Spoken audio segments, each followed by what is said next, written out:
Two of the stars of thoroughbred racing, Lure, one of America's top grass horses, and Mike Smith, the world's hottest jockey and the king of New York racing. They're on the track for the Kelso Handicap, now just minutes away. Last year, Lure and Smith finished second in the Kelso, but used that race as a springboard to victory in the Breeders' Cup Mile.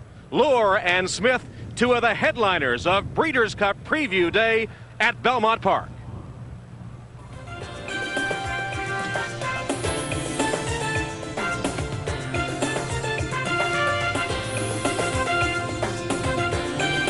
Live from Belmont Park on New York's Long Island, Breeders' Cup Preview Day, the second biggest day of racing in America, second only to Breeders' Cup Day itself.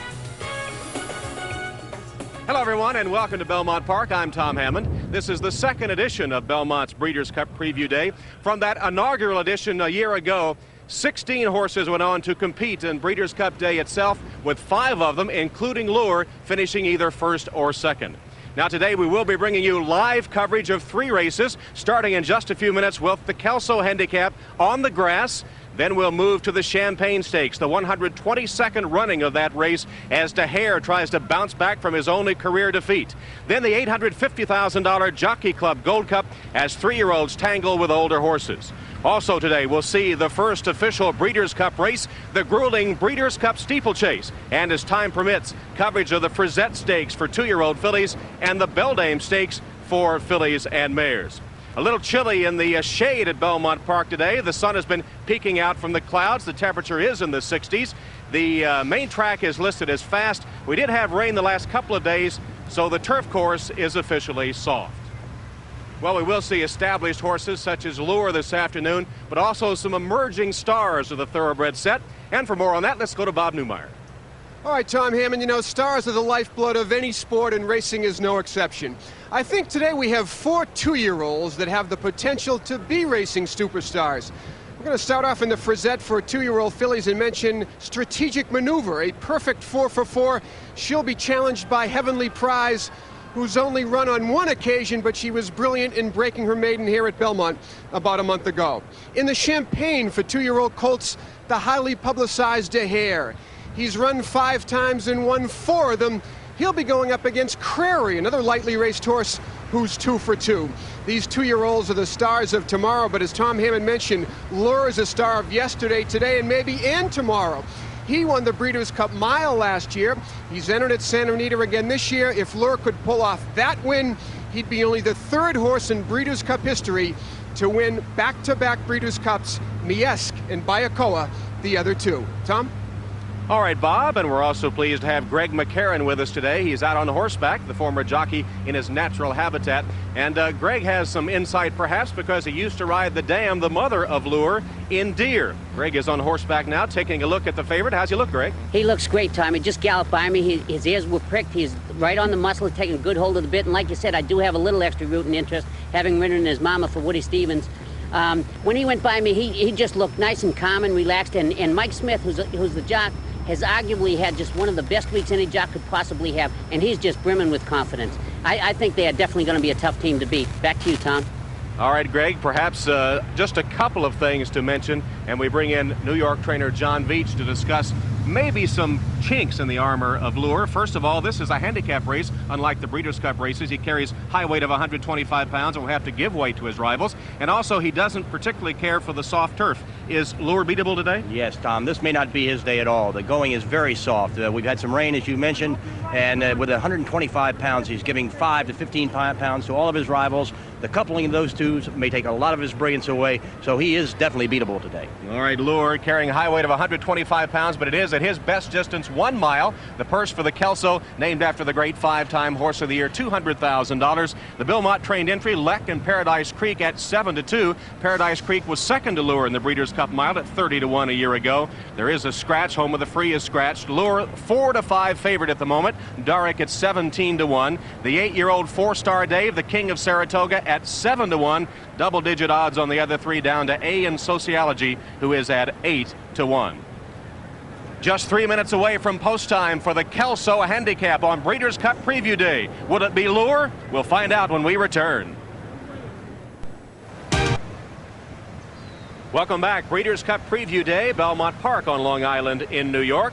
And the first race we'll see live is the Grade 3 Kelso Handicap, where Lure continues to rule as the favorite, trying to win this race and set sail for his second consecutive Breeders' Cup mile title. Well, the New York announcer, Tom Durkin, the track caller here at Belmont Park, will call the races for us today. Let's check in with Tom. Thank you, Tom. High above the track here in the best seat in the house to describe the races for you today and also to describe the courses they will run over. The Widener Turf Course begins at a dogleg that funnels into a long backstretch, one-turn mile here, an ample home stretch over this very fair course.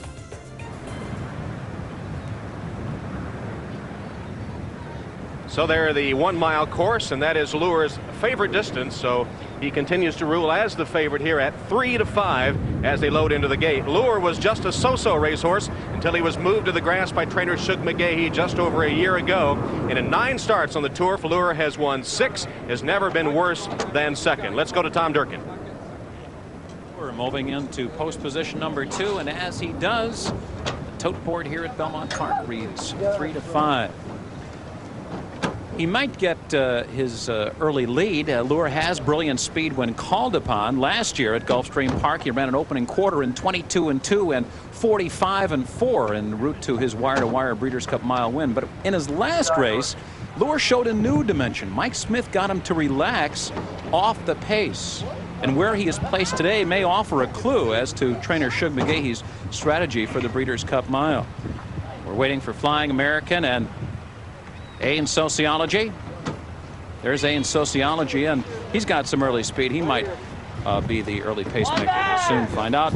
The final horse to move in is Paradise Creek, the second choice, who was second to Lure last year in the Breeders' Cup mile. They're in the gate. All standing in good order, and they are off, and A in Sociology comes out running to get the early lead. 4-Star Dave is right there. And toward the inside, it's Alpine Choice with early speed. Paradise Creek is up close to the pace on the outside, running in 4th. And Flying American and Lure will be running from off the pace today. He's down inside, running in 6th, about 4 lengths from the lead. Then it's Leck and Made of Gold, and farther back, the Big Gray, Scott the Great, and Darik will be the early trailer. The first quarter very sharp over the soft going, 22-4, and it's a headstrong A in Sociology, who has a 3-length lead as they move down the backstretch. And then it's Paradise Creek running second. On the outside, Flying American. There's room at the inside for Lure as Mike Smith now begins to nudge him along. Alpine Music is now tailed off into 5th. And the old gelding 4-Star Dave is 6th on the outside. And they're rounding the far turn. They still have to catch A in Sociology, who's run a half here in 45 and 4/5 seconds. And he's still the leader with 3 furlongs to run. Paradise Creek is second. And now Mike Smith is forced to take Lure to the outside for clear running. And here comes Lure with his run to the lead as the field turns for home. Paradise Creek, Lure, and A in Sociology. The 3 of them across the course as Mike Smith exhorts Lure to the lead with a furlong to run. Paradise Creek is running second. A in Sociology is third. The others well behind. Darika distant 4th. And handridden past the 16th pole, it's Lure leading the way to the line. And Paradise Creek, second best, looks like the finish of last year's Breeders' Cup mile as Lure wins by 3 and Paradise Creek is second. And it was close for third between Darik and A in Sociology. Soft turf or not, it made no difference to Lure this afternoon. Saving ground early, switched to the outside, and he blew him away in the final quarter mile. All right, Tom Durkin. Mike Smith, who comes off a fabulous weekend, Columbus Day here at Belmont Park. That weekend he won all 5 stakes races. A confident ride on Lure today. He had him down on the hedge early, swung him wide to the outside for clear sailing through the stretch. And as Tom Durkin said, despite the soft going that Lure does not like, he was the best today. John Veach here, Mike Smith has put him on the outside. He just wears down the leaders, and without jockey Mike Smith ever drawing his stick, cruises on to victory. Tom, I'll tell you that the real secret to this victory is that Mike reserved him and didn't let him use himself in the early running of the race, keeping him off the pace and saving as much energy as he possibly could until he turned for home and swung him to the outside and had all the clear and free run. Carrying that kind of weight, if a horse has to stop just one time, it's very difficult for them to recover. Mike masterfully rode this horse. So under a high weight of 125 pounds, you see the stick uncocked in the hand of jockey Mike Smith as Lure cruises to victory. And as Tom Durkin pointed out, ironically, Paradise Creek, who chased him home in the Breeders' Cup Mile a year ago, is second to him here in the Kelso Handicap. Lure, the unofficial winner of the Kelso. We'll be back. Welcome back to Belmont Park, where Lure is the unofficial winner of the Kelso Handicap. The Danzig colt, owned by the Claiborne Farm of Kentucky and William Hagen Perry, and trained by Shug McGaughey, who has sent out a powerful contingent here at Belmont Park today. And jockey Mike Smith, who is posing for the winner's circle picture aboard Lure.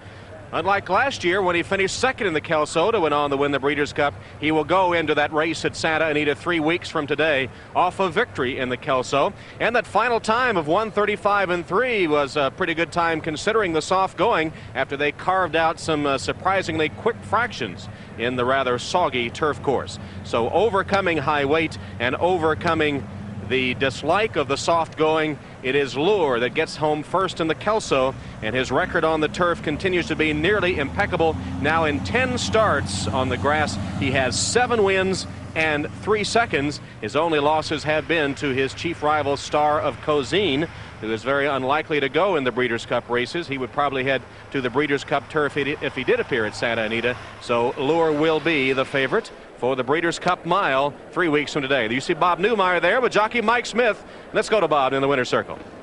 All right, Mike Smith is with me, and Lure supposedly didn't like soft turf. Well, what would happen, Michael, if he did like it? Well, I tell you, he's just an incredible horse. You know, it's not that he's never really disliked it. It's just that he's run his better races on the firm ground.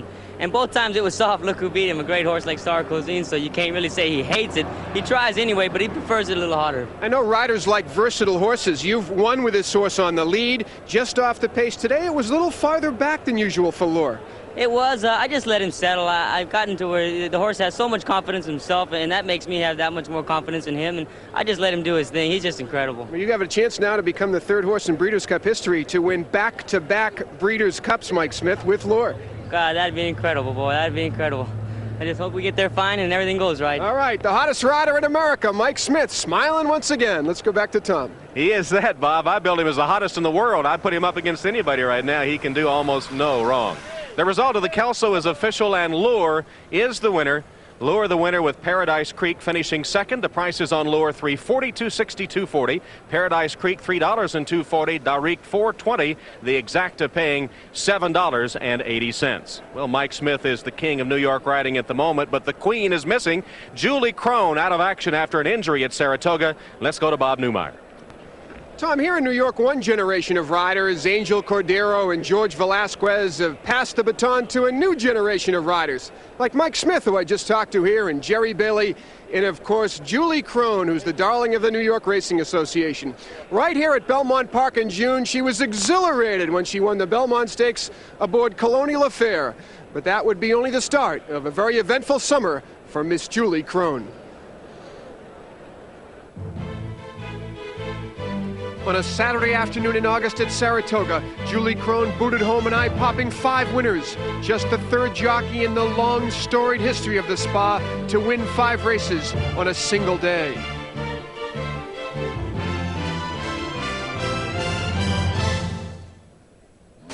But just 10 days later at that same track, she's pushed up in the saddle and trampled in a frightening spill. Doctors reconstructed her shattered ankle with 2 surgeries, 14 screws, and 2 metal plates. When it happened, I was scared to death, and I was in so much pain that, yes, in my mind, I finally got a little tiny, just a distant thought of fear, like where I just said to myself, wow, this is really dangerous. And I thought to myself, I said, my vest just saved me, and I felt it. I felt the distance between the horse's leg and the chest, and I felt the horse hit me there, and I thought to myself, it protected me and it saved me. So now it's one of your best friends, yeah. huh? I sleep with it at night. Crone is recuperating here at her farm in Colts Neck, New Jersey, comforted by her pets and her ponies and the hundreds of get-well cards and letters she received in the hospital, heartfelt expressions of sympathy that has reaffirmed her faith in the human spirit. Hard cards were coming in so thick at the hospital, and the cards weren't just regular, oh, get well soon. They were like card after card of sincere, deep, like really intense sympathy. But shed no tears for Julie Crone. Doctors are convinced she'll soon be back, riding with that feisty competitive spirit that has become her trademark. I have only been away from racing for 6 weeks, and I think it has a lot to do when the pain diminishes. I think I've had more of a desire to ride now than I have in my entire 11 years of riding. And I think that's why I'm so set on being even better than I was before. This summer, Julie became the first female rider to win the Belmont Stakes, and she also was the first female to win the Frizette Stakes when she took it with Preach in 1991. And earlier today, 2-year-old fillies were featured in the Grade 1 $250,000 Frizette at 1 mile. All eyes on Strategic Maneuver, odds on in search of her 5th consecutive win. There is Strategic Maneuver, 4 for 4 in her brief racing career, but trying a mile for the first time today. And as expected, she was odds on in the Frizette earlier today. Let's check the closing odds in that 1 mile race. Footing was at 6-1. Heavenly Prize from the Phipps McGaughey stable, 2-1. Second choice off just a 9-length maiden win. And Strategic Maneuver, as expected, the favorite at 2-5. Here's the way Tom Durkin called the Frizette Stakes for 2-year-old fillies earlier today. And they're off.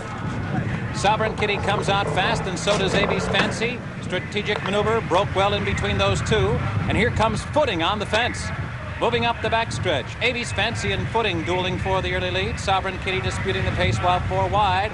And Strategic Maneuver is right there, mixing it up in between them all. 2 lengths back to Facts of Love running 5th. And Heavenly Prize settles in 6th now, about 4 lengths from the lead. She rides tonight, will do her running from off the pace. And the pace is brisk.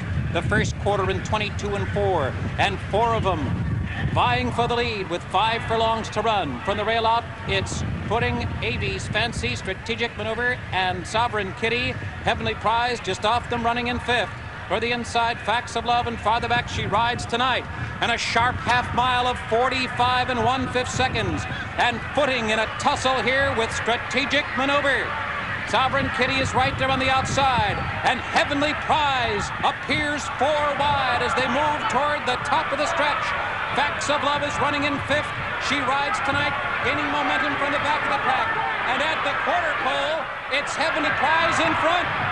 Heavenly Prize in front, and Strategic Maneuver has plummeted back to 6. And they're coming down toward the final furlong. Heavenly Prize has the lead by 2. Longshot, Facts of Love is 2nd, and Footing was 3rd. Then farther back, Sovereign Kitty. Strategic Maneuver will be nowhere today. She's being pulled up at the back. As up front, Heavenly Prize scores here by 6 widening lengths in a sharp time. 1 minute 35 2/5 seconds, equaling the stakes record. So that was the result of the Frizette, and a shocking result it was. You see the unbeaten previously Strategic Maneuver here between horses as they move to the top of the stretch, but it's Heavenly Prize put on the outside by Mike Smith, similar ride to what we just saw with Lure in the Kelso, that came on here, and when they got to the stretch, Strategic Maneuver gave it up, and Heavenly Prize on the outside here just to the left of your screen in the Phipps colors of a black with a red cap will move on under Mike Smith to take the victory. And Strategic Maneuver, after the race, had no outward signs of distress, and John Veach, no bleeding from the nostrils. Now, what will they do next to check on perhaps if she might have bled internally? Well, what they'll do is they'll take her back to the barn and use an endoscope. They'll look down into her throat to see if there's any trace of blood. And in that case, then they'll put her on the official list where if they decide to go to the Breeders' Cup with her, she can use Lasix there, which does help a horse that has that problem. So we don't know whether she bled or not, but certainly a shocking result as she faded to last with her first career defeat. And what about the winner of this race? Heavenly Prize, only her 2nd race, and she comes back to win a Grade 1. Oh, Tom, that she was absolutely brilliant, though, in her first race. And she has the pedigree, and certainly Shug McGaughey knows what to do with a good filly like that. You know, the thing about it is that these fillies are young. 2-year-olds are kind of unpredictable because they are so young, and sometimes they're not quite as consistent as a proven horse. Well, it was a shocking result, and it has been Shug McGaughey's day. We'll tell you more about that when we return.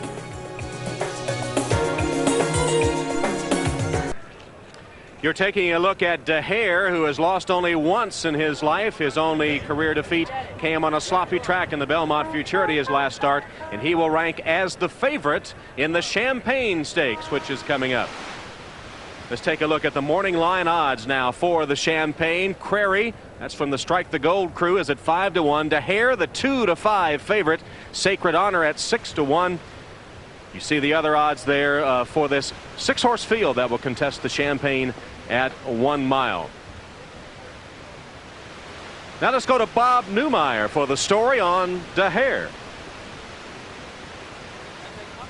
Dehere has been the story of the 2-year-old division in the East this year. This is a colt who won his first 4 races, despite encountering severe traffic problems in 3 of them. He did lose his last in the slop here at Belmont Park. This 2-year-old was named after basketball star Terry Dehere. Terry Dehere played for the Pirates of Seton Hall. He's now with the LA Clippers. Earlier I talked with Dehere's jockey, Chris McCarron. Chris, how does Dehere compare favorably with other 2-year-olds that you've ridden in the past? Well, Bob, I've never been on a 2-year-old that did what he did at Saratoga this past summer. He was very impressive in all 3 of his starts there. And he just gave me the feeling of a very top colt. You know, he's got more than potential. He's already shown what he can do on the track. Now, if he can just carry that speed around 2 turns, we'll be in really good shape. His only loss here was at Belmont Park in the Futurity. On the far turn, floundering around in the slop, it looked like he might be beaten 15, 20 lengths, but he gamely came on, was beaten only about a half, I think. And sometimes a horse can be as impressive in defeat as he can be in victory. Was that the case, in your opinion, with Dehere in the Futurity? Sure, in my mind, that was the case. I was very proud of him the way he came running at the end, because at the half-mile pole, I didn't think he was going to be on the board, and it's always disappointing to lose on a 2-5 shot. Very disappointing, especially in a big race like the Futurity. But he really shouldn't have been on the board the way he was running the first part of the race. He lost a shoe leaving the gate, and that certainly didn't help his chances on a muddy racetrack. But he was having a lot of difficulty tolerating the slop coming back in his face. But once I got him way on the outside where the splash wasn't hitting him anymore, he kind of leveled a little bit and came running. And I was really happy with the fact that he did come running. And with a firm, dry track today, it would appear there should be no excuses for Dehere in this event, the Champagne. Well, I hope there won't be any excuses. I know he's the best colt going in, and if everything goes well, he should get the job done. And there is a look at Dehere, who is the favorite for the Champagne, the 122nd edition of the Champagne, which will be upcoming from Belmont Park. Let's take a look at the odds and see if they've changed from those morning line numbers. Crary at 5-1, Dehere now at 1-5, and Personal Escort, trained by Shug McGaughey, already a New York record 4 stakes wins this afternoon. Can he pull another upset? Now let's go to our update studio and Gail Gardner. Welcome back to Belmont Park on Breeders' Cup Preview Day, a day so far that has belonged to trainer Shug McGaughey. He was already the leading trainer at this Belmont Park meet, and as the Champagne approaches, he'll be going for his 6th win of the day and his 5th in a stakes race. Already has set what we think to be a record 4 stakes wins this afternoon. Let's take a look at the odds, current odds for the Champagne. Crary is at 7-2, Dehere the 1-5 favorite. So Crary's second choice, Dehere is 1-5. Moving Van 25-1, Amathos at 18, Sacred Honor. He's lost only once. He won his first 4 races, then was defeated in his last in the slop here at the Futurity. He's 10-1. And Personal Escort, trained by Shug McGaughey, is 12-1. I'd get some of that if I were you at the moment. Well, John Veach won the Champagne with the great Alydar back in 1977. Did you get to taste any of the bubbly after that race? No, I didn't. By the time I got there, it was gone. What do you think of the race? Dehere has been brilliant. He threw a shoe in the Futurity behind in his last race. It was a sloppy track. He was gaining on Holy Bull at the end, though he did lose the race. How do you assess this 2-year-old? Well, I think he's a brilliant 2-year-old. I think he showed us at Saratoga that he really is a very consistent horse. He's had the worst of it and come out on top. So you really can't take anything away from him. And I don't think he got the most judicious of rides the last time when Chris went very wide on the slop. And he lost a lot of ground, but he came running, so he's very tough. Dehere did sweep the Saratoga Series for juveniles, the Sanford, the Saratoga Special, the Hopeful. First time in 77 years that had ever been done. There is another horse, though, the second choice in the betting, Crary. They call him Junior around Nick Zito's barn, and that's because he's in Strike the Gold's old stall, and they say he resembles Strike the Gold. What do you think of his chances? I think he's got an excellent chance. He's 2 for 2. He won going 3/4 of a mile. He came back. He won going 7/8. He seems to improve. He looks the part, so he certainly should be, considered. And Sacred Honor, as we mentioned, had been a sensation in New Jersey and in Maryland before coming to the Futurity and suffering his first defeat. What about him? Well, his first 4 races were absolutely brilliant. He faltered a bit here in the Futurity. It might have been that he might have been over his head. I don't think so. So you certainly would have to consider him. He just stubbed his toe that one time. Well, Greg McCarron on horseback has been eyeballing these 2-year-olds as they go to the post. Greg, what do you see? Tom, I tell you, Chris just galloped by me here, and the horse looked terrific. And, with the long run down the backstretch, the wide sweeping turns here, and the relatively small field, Chris looks to get a real clean trip. But as he noted before, this horse has gotten some trouble, and he's always been able to overcome it. And like John said, the one horse on the inside is maybe the one to beat, and Chris could have him pinned down on the fence. So I'm looking for a good stretch right here. All right, Greg, he's speaking, of course, when he says Chris of his brother, Chris McCarron. There's Dehere at 1-5. Dehere owned by the Due Process stable of Robert Brennan. Brennan is on the Board of Trustees at his alma mater, Seton Hall University, and has named several of his horses for basketball players at Seton Hall. There's Mr. Brennan. And, of course, this one named for basketball player Terry Dehere, who is in camp with the Los Angeles Clippers. He's a rookie with the Clippers. And there is a Dehere Foundation set up, and all the earnings from this colt go to the Dehere Foundation to help relieve violence in the inner city. So there is some meaning for this colt's racing career in terms of his earnings going to that foundation to help fight inner city violence.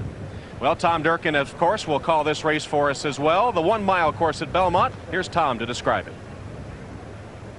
This is a 1-turn mile. These 2-year-olds are a little inexperienced, but their inexperience will come into play more the first time they are confronted with 2 turns. For Dehere, the extra distance is the concern today, not so much the course layout.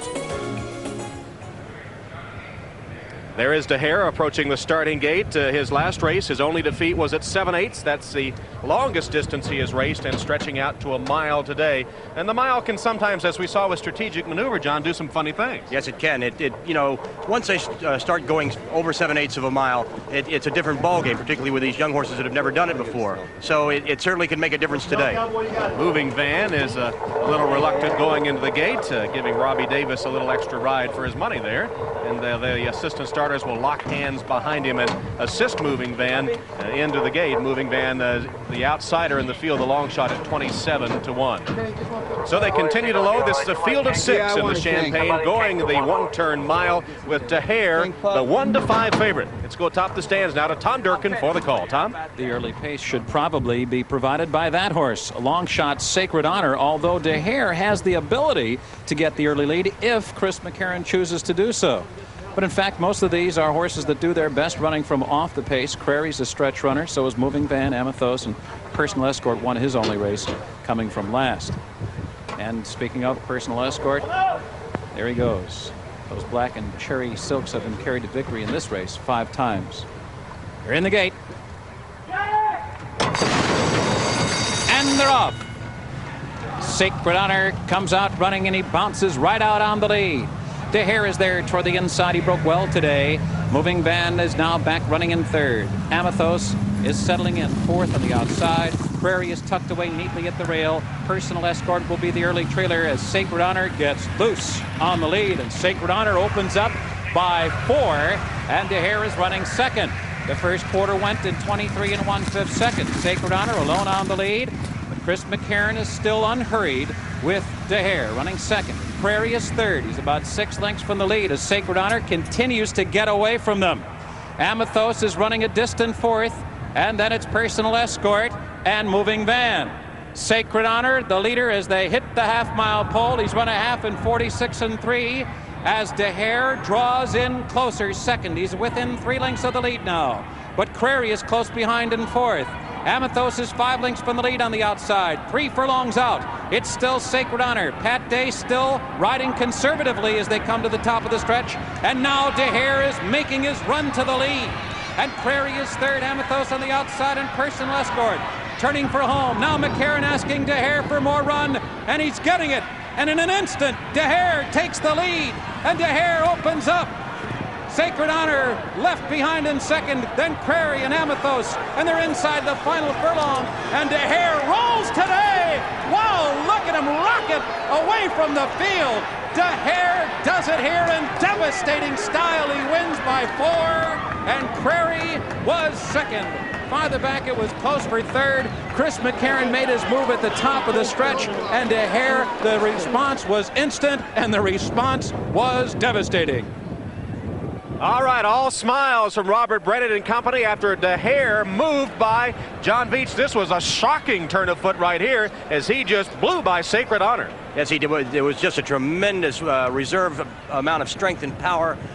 He played his cards properly. He stalked the horse in front, and when he was ready to move, he just dropped him down, and it was like shifting gears on a sports car the way he ran by that horse. So Chris McCarron with the hand right on Dehere, and in the Brennan box, Robert on the left is still not sure, but everybody else has already started the celebration. And now Robert Brennan with a pump of the arm, and again he has set up the Dehere Foundation. All the earnings from this colt go to fight inner city violence. And out in California somewhere in the Los Angeles Clippers training camp, Terry Dehere must be happy as well. Let's go to Greg McCarron to talk to his brother Chris, the winning rider. Chris, congratulations. I mean, you told me that this horse could explode, and it looked like he did it again today. Unbelievable. I don't think I've ever, I know I haven't been on a horse that has the kind of turn of foot that this guy's got. It looked like he got off real good today, too. He broke well. He was a little tense in the gate, but he felt like he was on springs leaving there, and he just shot out of there. I let Pat Day go. I just rode the race like I was in front by myself, and he's got a hell of a kick. Well, once again, congratulations. I'll tell you, you win one more race and you're buying dinner. Back to you, Tom. All right, Greg, the McCarron brothers. And as Chris said, he didn't think he had ever been on a 2-year-old that had that quick turn of foot. And you saw him just kick in instantly to pass Sacred Honor when McCarron asked him to run. Dehere, the unofficial winner of the Champagne. Well, still to come, the first official Breeders' Cup race, the Steeplechase. We'll have it when we come back. Dehere in the winner's circle after the Champagne. Owner Robert Brennan soon to enjoy the Jeroboam Champagne that goes to the winner of this race. Well, Ronaldo Nobles is the trainer of Dehere, and they take a little bit of a different approach. He trains at the Middletown Training Facility away from the racetrack down in New Jersey. Right now, the winning trainer with Bob Newmeyer. Bob? Ronaldo, is this training a horse or a rocket ship fine-tuning that engine? Wow, what a performance. Thank you very much. Well, that's the way I like to teach him and see a horse finish and a race. That's the way I like to finish and a race. I don't like the beginning too much, but I like to finish. And finishing in 23 and change for a 2-year-old is a staggering final quarter. Great. That's the jockey. Thank you. Thank you, man. Ronaldo Nobles and Chris McCarron. Thank you.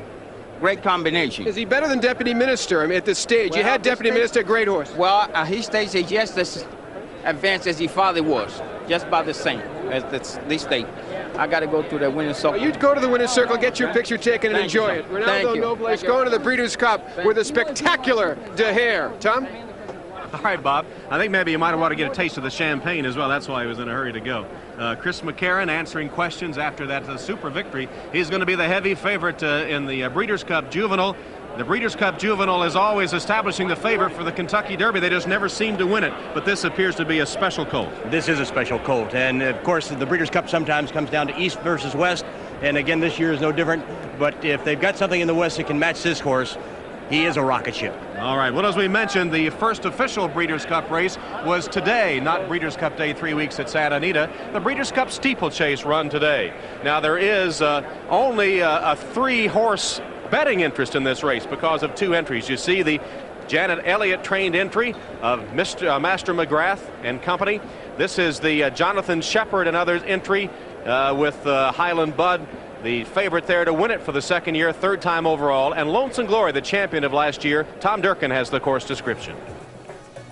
The distance is 21 furlongs. At most racetracks, the horses will get dizzy before they get tired, but here at Belmont, on this expansive inner turf course, it requires only 4 turns. They will leap over 16 fences during their 5-minute journey.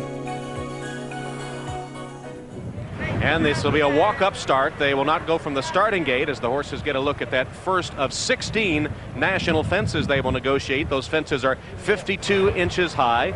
And it's 2 5/8 miles distance. The field including Victorian Hill, the all-time leading money earner, over $600,000 in earnings. Tom Durkin with a call to the Steeplechase.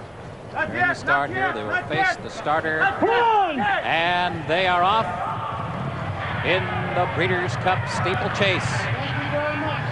And Victorian Hill is out first, and Master McGrath is there. They all leap over the first fence now, and coming up from in between horses is Cheering News to join Master McGrath. Master McGrath and Cheering News. Victorian Hill is running in third position. Sassello is fourth.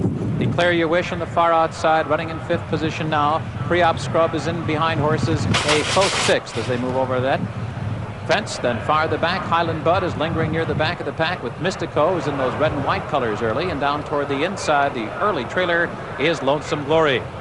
And the field rounding the first of 4 turns here, and the early leader will be Master McGrath. It's a tight pack as the early pace is slow. Master McGrath is now joined by Victorian Hill, and they are on even terms, moving at a very deliberate pace early. And their stablemate Sassello is right there in between those two, and they're followed closely by Cheering News, who's running along in fourth.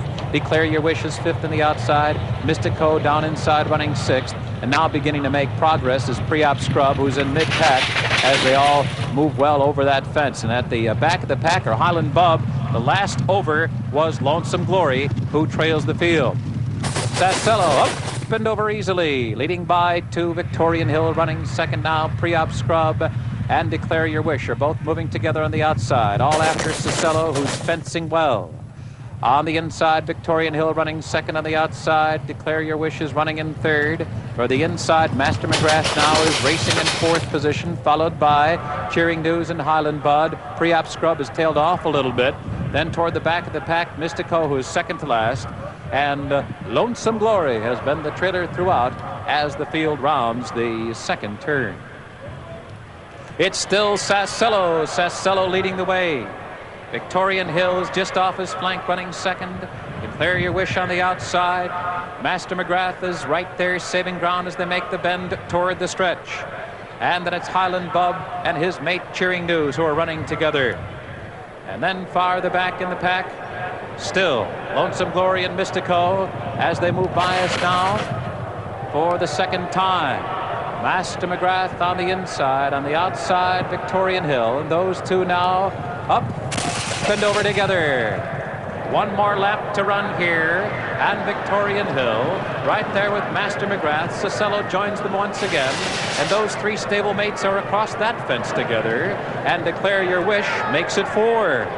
Cheering News is toward the inside, followed by his mate Highland Bud. And then it's Pre-op Scrub, followed by Lonesome Glory and Mystico, who have been near the back throughout, but they've been unhurried. Sassello's moving a bit wide into the third turn. Master McGrath continues on the inside, along with Victorian Hill. Just in behind them, Cheering News and Highland Bud, who's down toward the inside. Sassello and Declare Your Wish right up there between horses. Mystico is only 3.5 lengths from the lead, along with Pre-op Scrub and Lonesome Glory. It's been a tight pack throughout this running. There's only 5 lengths from front to back as they move into the backstretch now for the final time. Victorian Hill is the leader. Declare Your Wish is right there with them. And Master McGrath is in behind. And Victorian Hill is jumping well today, but there goes Declare Your Wish now, moving alongside. And those mates are 1, 2. And Highland Bud and Cheering News are also together, followed by Master McGrath, and Lonesome Glory has made progress in the pack. He's only 3 lengths from the lead. Then it's Mystico and Pre-op Scrub. And laboring at the back of the pack, who's barely over that fence, is Sassello, who's well behind. And the leader as they move into the far turn is Declare Your Wish, and he's up and over Declare Your Wish, moving well as they round the far turn. And Highland Bud looking for his third steeplechase victory is running second, and he's poised for the final furlongs. And Lonesome Glory is now third as they round the final turn. And Mystico is still in with a chance. He's only 3.5 lengths from the lead. Farther back, Victorian Hill and Master McGrath as they come toward the top of the stretch.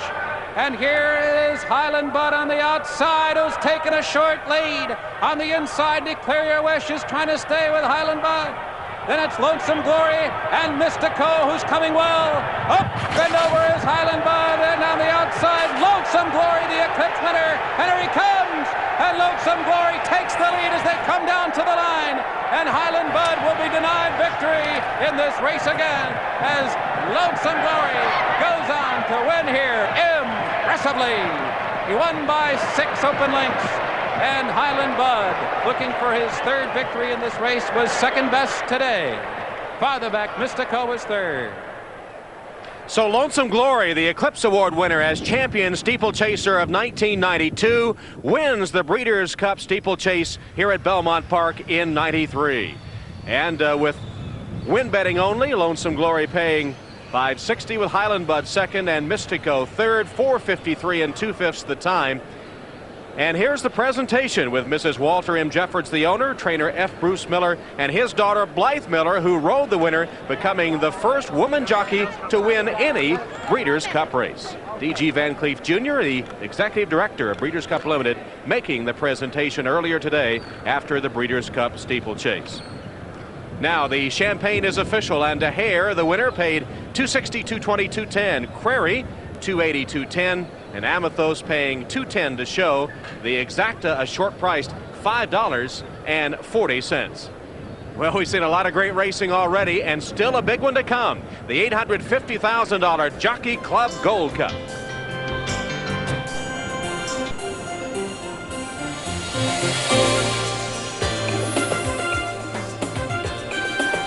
Welcome back to Belmont Park and Breeders' Cup Preview Day, a day that so far has belonged to the Pitt Stable and trainer Shug McGaughey. 4 stakes wins today, which is a New York racing record, we believe.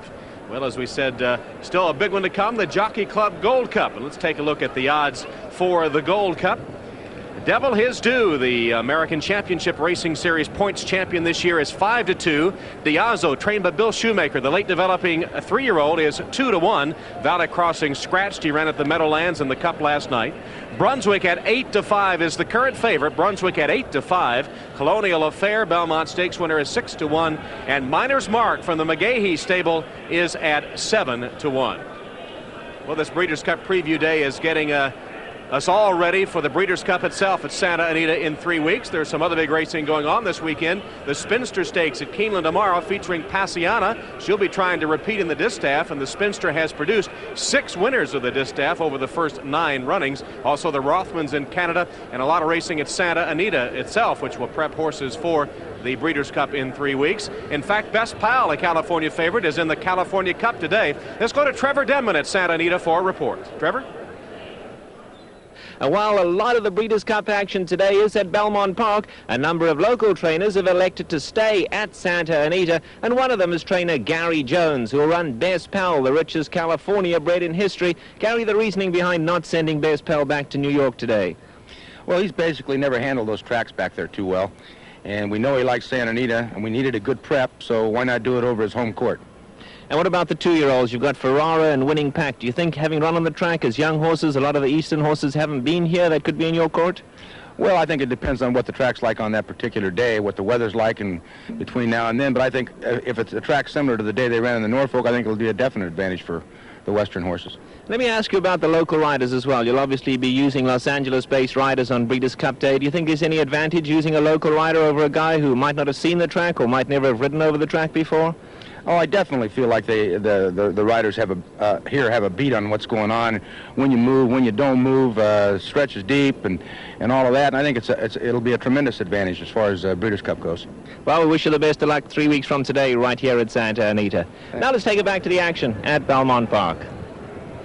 All right, Trevor, and here at Belmont, we're thinking ahead to that date 3 weeks from today, America's biggest day of racing. And, of course, Bill Shoemaker had so many great days at Santa Anita as a rider. There's the horse he has in this race, Diazo, the 3-year-old, who comes off a win in the Pegasus at the Meadowlands. Shoemaker, now confined to a wheelchair after that accident, will be on hand to supervise the saddling of Diazo in the paddock and to watch his 3-year-old colt run in the Jockey Club Gold Cup. That race is still to come on our Sports World coverage of Breeders' Cup Preview Day. You're looking at Diazo in the paddock before the Jockey Club Gold Cup, ridden by Lafitte Pinkai, who ranks second all-time in number of wins, trailing only the legendary Bill Shoemaker. Shoemaker, the trainer of Diazo, and just a few moments ago, this touching scene with a child.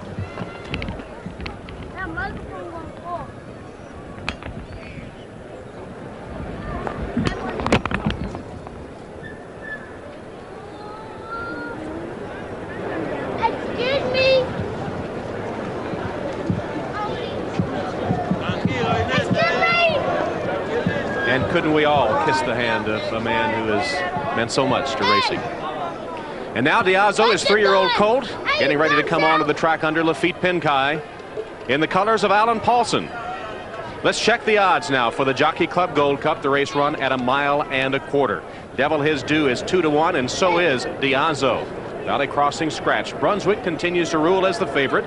Brunswick, winner of the Whitney Handicap at Saratoga, is 8-5 at the moment. Colonial Affair at 5-1, and the McGaughey trained Phipps-owned Miner's Mark is at 7-1. That's the long shot in this field of 5 set to go to the post in the 1.25 mile Jockey Club Gold Cup with that purse of $850,000.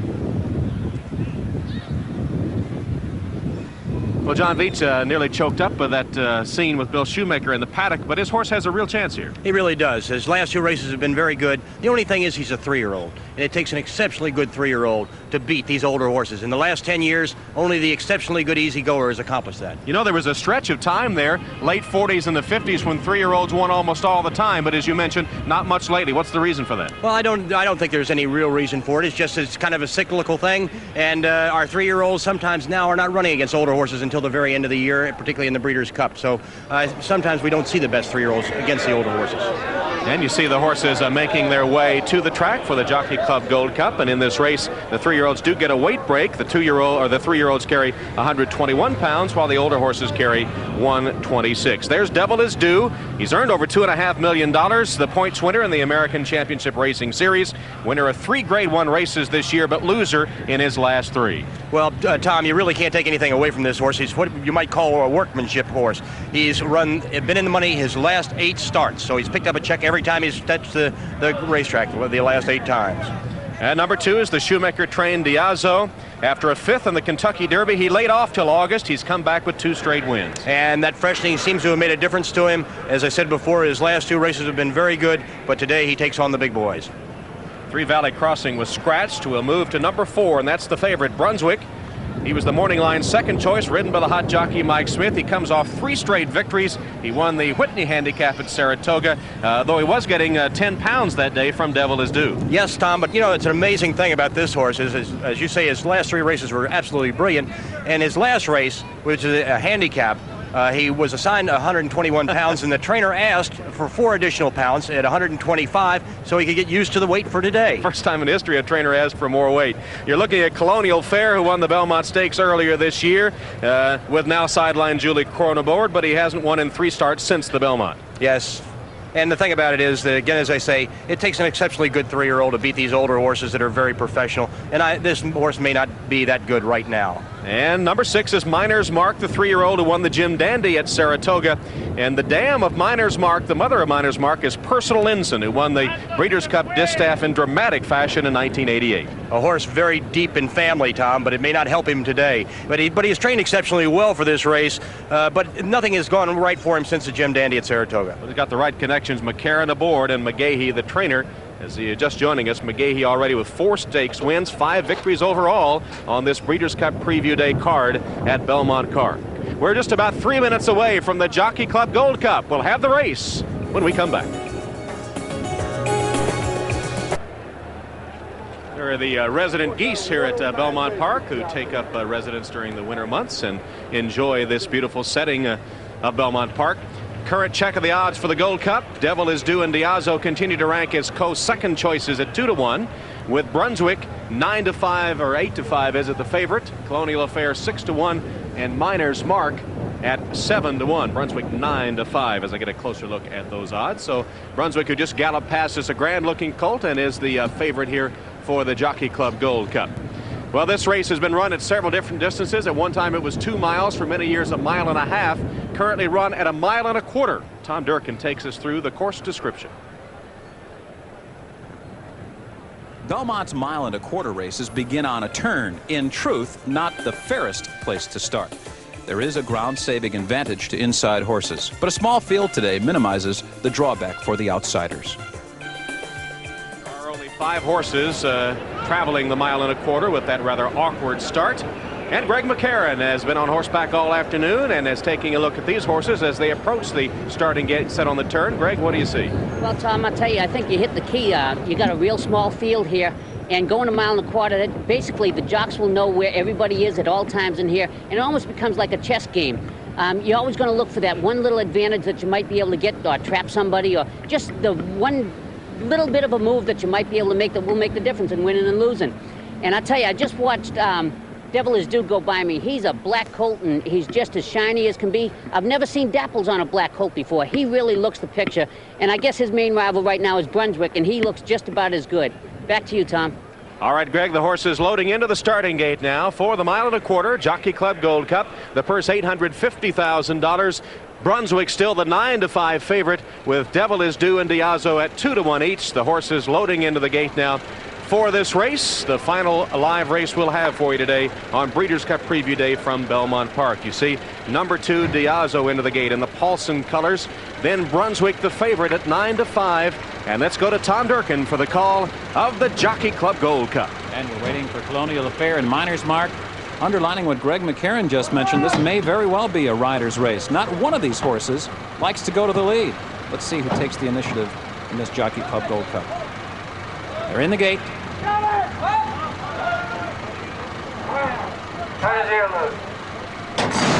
And they're off in the Jockey Club Gold Cup. And it's Diazo who comes out for the lead. On the outside, Miner's Mark, and toward the inside, it's Devil Is Due. Colonial Affair came out running in 4th position, content to be there in the early going. And Brunswick will be the early trailer as Diazo gets loose in the early going. He leads by 2 as they make that bend into the backstretch. Miner's Mark is up close but unhurried. Devil Is Due saving ground the whole way. And now Mike Smith guides Brunswick to the outside for clear running. Colonial Affair, the Belmont winner, trails. A pokey pace here, 25-1 for the opening quarter. And the early advantage goes to Diazo, who is on an easy and uncontested lead. Miner's Mark is in hand running second. Devil Is Due continues to sit behind this slow pace. The slow pace has continued to a half in a dawdling 49 3/5 seconds. Brunswick on the outside running fourth. Colonial Affair is the trailer with 5 furlongs to run. It is still Diazo who has had it his own way the whole way. Miner's Mark is running second, and Devil Is Due toward the inside, now being coaxed along in third. Brunswick only 2.5 lengths from the lead with a half mile to run. Colonial Affair trails, but he is moving well. They're moving midway around the far turn. It is anyone's race, but it's still Diazo to catch as Miner's Mark draws alongside. Brunswick is in perfect striking position. Devil Is Due is in behind horses. Colonial Affair 2.5 lengths from the lead with a 1/4 mile to the wire, and it's still Diazo trying to fend them off. Miner's Mark on the outside is emerging with the lead. Devil Is Due darts to the inside. Brunswick on the outside. Colonial Affair is pulling his way through. Miner's Mark is the leader. Colonial Affair coming with giant strides on the inside. Brunswick on the outside. Miner's Mark digging down. Colonial Affair coming fast. Here's the line. Colonial Affair and Miner's Mark in a photo. It was very, very tight, and it's close for third as well. From my eye, it really looked like Colonial Affair just did get up there, but I don't want to call it. It was just a little bit too close to call, but it was a spellbinding renewal nonetheless. Indeed, Tom Durkin, what a finish. Colonial Affair and Miner's Mark right together. Colonial Affair on the inside, Miner's Mark on the outside, and it was the 2 3-year-olds that battled to the wire together. There's Colonial Affair, who had his greatest moment in the Belmont, and Miner's Mark, who is a son of Personal Escort, one of the great horses to retire undefeated. Here's Colonial Affair bulling his way between horses. Miner's Mark on the outside as they come together, tooth and nail fighting, nose and nose right to the wire. Colonial Affair, Miner's Mark as they hit the line right together. It is too close for me to call. Let's try to slow it down. John Veach eyeballed that finish line. Who do you think? It's going to be just a nod of the head either way. It is just the bob of the head. Whichever horse had his head down, and right there it looks like the outside horse, but when they came over the line, I could have sworn it was the inside horse. Well, I'll tell you what. Colonial Affair and Jose Santos bulled his way between horses to find room late in the stretch run. Miner's Mark set to the outside by Chris McCarron, and there's a look at Santos and Colonial Affair, wondering if they might have gotten home first. It was Julie Crone that rode Colonial Affair to victory in the Belmont. With Julie sidelined, Santos picks up the mount on the 3-year-old son of Pleasant Colony, owned by the Centennial Farms, trained by Scotty Schulhofer. Or was it Miner's Mark? Would it be yet another victory for trainer Shug McGaughey and the Phipps stable today? Miner's Mark and the Black and Cherry of the Phipps, owned by Ogden Phipps, the former chairman of the Jockey Club. This is the Jockey Club Gold Cup, of course. His son Denny is now the chairman, and the photo sign is down, and it's Miner's Mark. Miner's Mark is the winner.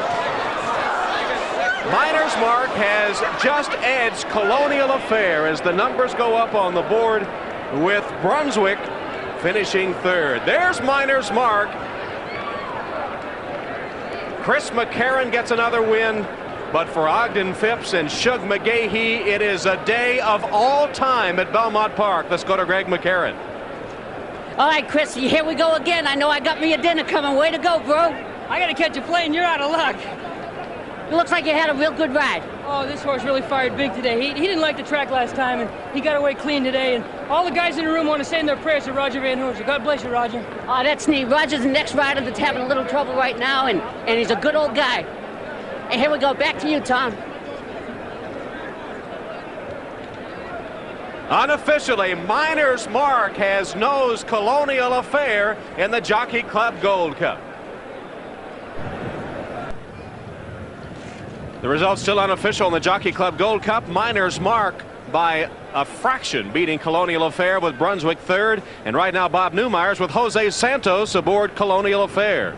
All right, Tom Hammond, we've got photographers and quite a scene here around the winner's circle. Jose on Colonial Affair, you thought you won the race. Yeah, I thought. Even when I pull out my horse neck to Chris, and even Chris thinking I win the race. I say to Chris in the last two jump, I really haven't, and he thought I was right. So you're telling us as you pulled up the horses on the backside, even Chris McCarron on Miner's Mark thought that you and Colonial Affair had won. That's right. You know, I mean, it was a real close race, and two wonderful horses. I think, you know, I mean, very close horses. I mean, they get right there head to head, and was a tough call. Disappointment, Jose?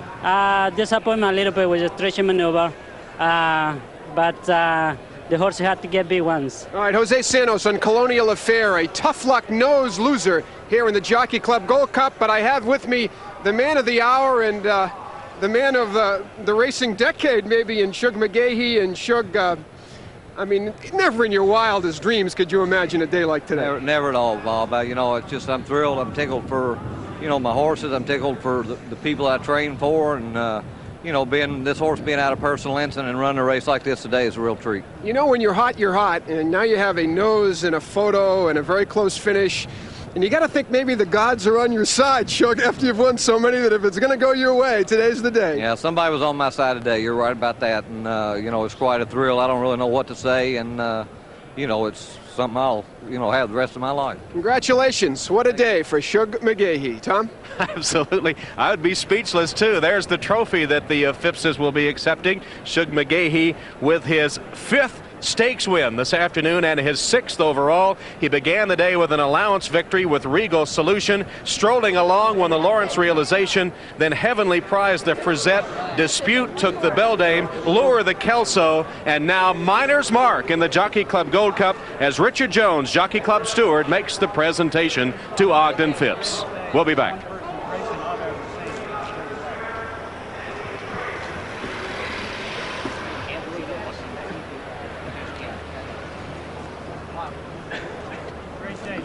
Thank you. Don't anyone leave. And there is the presentation. Chris McCarron, as Richard Jones, the steward of the Jockey Club, makes the presentation. Normally the chairman of the Jockey Club would do that honor, but it's Denny Phipps, the son of Ogden Phipps. He said it'd be a little awkward. So a stand-in as his dad accepts the trophy.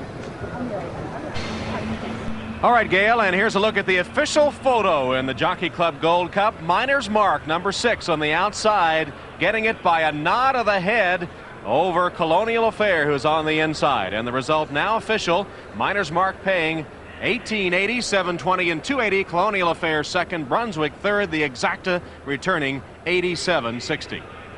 Well, instead of the American flag, they should have run the Phipps colors up the flagpole today. You've had many great wins in your career as a trainer. Your dad is a Hall of Fame trainer. Have you ever seen the day like Shug McGaughey had here today? Never, never. This is a tremendous display. And of course, the Phippses have put a tremendous amount of money into the game and patience, and they're great sports, and certainly they deserve it. Claiborne Farm with Lure, again, a great tradition in racing. The wonderful people that won deserve it. Well, it was the stuff of legends today as the Phipps stable, Claiborne Farm with Lure, but mostly trainer Shug McGaughey setting those records. McGaughey had 6 wins overall. 5 of them were stakes races. So, just a preview of what's to come 3 weeks from today from Santa Anita as we bring you the 10th edition of the Breeders' Cup. Tom Hammond for John Veach, Tom Durkin, Bob Newmeyer, and Greg McCarron saying so long from Belmont Park.